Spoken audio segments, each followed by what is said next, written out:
I'm 32, male. Pretty average guy. Work a normal job. Nothing flashy. I thought I was about to marry the love of my life.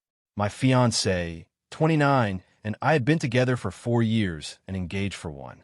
We had the whole wedding planned, big venue, fancy dinner, and all the people we loved. But apparently, she loved more people than I thought.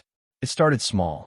She became glued to her phone, always turning the screen away or leaving the room to answer calls. At first, I didn't think much of it. She said work had gotten hectic. Then came the late nights, girls' night, or office drinks, which seemed to happen way too often. When I asked, she'd roll her eyes and say I was overthinking. But I'm not an idiot. One night, her phone buzzed while she was in the shower. A call from M, just an initial. Something about it didn't sit right. When I asked, she laughed it off like I was some paranoid nut job. "It's just my coworker," she said, all smiles. I could tell she was lying. Still, I gave her the benefit of the doubt. But after another week of sketchy behavior, hushed calls, unexplained absences, I couldn't ignore it anymore. I brought it up again. She exploded, screamed about how I was controlling and insecure. Then she stormed out, saying she was calling off the wedding. The next day, her family was blowing up my phone. Her parents, who I always got along with, were furious. Her mom called me disgusting for accusing her daughter. Friends we both knew cut me off without even asking for my side. I didn't fight back. I didn't explain. I just smiled, said nothing, because I already knew the truth. After that call from, I hired a private investigator. Not because I wanted to be a crazy fiancé, but because I needed to know what I was dealing with. And what I found, it was worse than I could have imagined. She wasn't just cheating. She had a whole second life. Another family. A guy 3 states away, and a baby, not even a year old. She'd been living a double life, spending half her time with him and the other half with me. She told him I was her abusive ex that she was trying to escape. Meanwhile, she played the doting mother over there and the perfect bride-to-be with me. I wanted to throw up. But after the shock wore off, I knew I wasn't going to let her get away with it. I wasn't just going to call her out in private.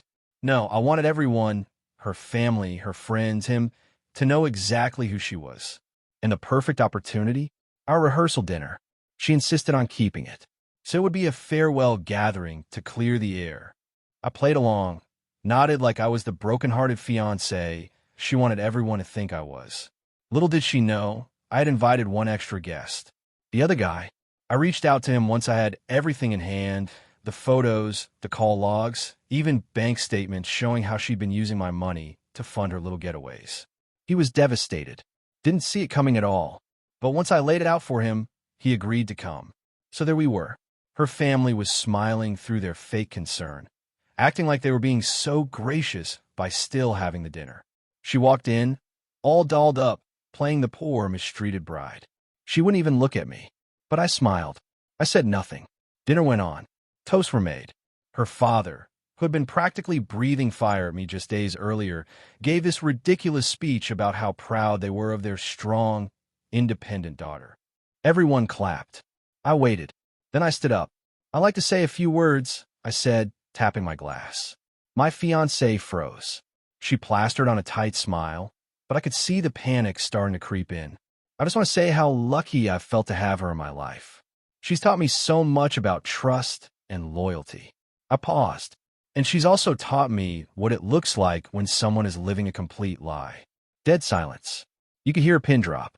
I hired a private investigator after I noticed some strange behavior. I continued, and what I found was enlightening. I reached under my chair, pulling out a thick manila envelope. Turns out, while we were planning a wedding, she was spending half her time with another man. And their baby gasps. Her mother's hand shot to her mouth. Her father turned beet red. My fiancée shook her head, tears welling up. "That's not true," she stammered. "He's making this up." But then the other guy stood up. "Really?" he said, his voice trembling. Because I didn't know she was engaged. I thought she was leaving an abusive relationship. She crumbled. Right there. Every single lie unraveled. The photos were passed around. Her father flipped through them in shock. Her mother sobbed. And me? I just stood there. Calm. She tried to run, but her father stopped her. "You're not going anywhere," he growled. "You've embarrassed this family enough." The fallout was brutal. Her parents disowned her. The other guy filed for full custody, and for what I hear, he's winning. She's barely allowed supervised visits now. Her so-called friends? They apologized to me. Some of them even admitted they'd suspected something but never wanted to say anything. As for me, I'm doing just fine. Sold the ring, got my deposits back, and used some of the extra money for a trip with my friends. It felt good. Like really good. She did try to reach out a couple of times. Some desperate text about working through our issues and how she missed me. I didn't respond. She wasn't sorry. She was just scared.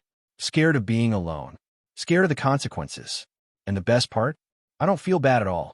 To anyone dealing with something like this, trust your gut. If something feels wrong, it probably is. And if they try to make you out to be the villain for asking questions, let them. Because eventually, the truth has a way of making itself known. And when it does, it's one hell of a show. Anyway, if you like this story of karma doing its thing, feel free to stick around. There's plenty more where that came from.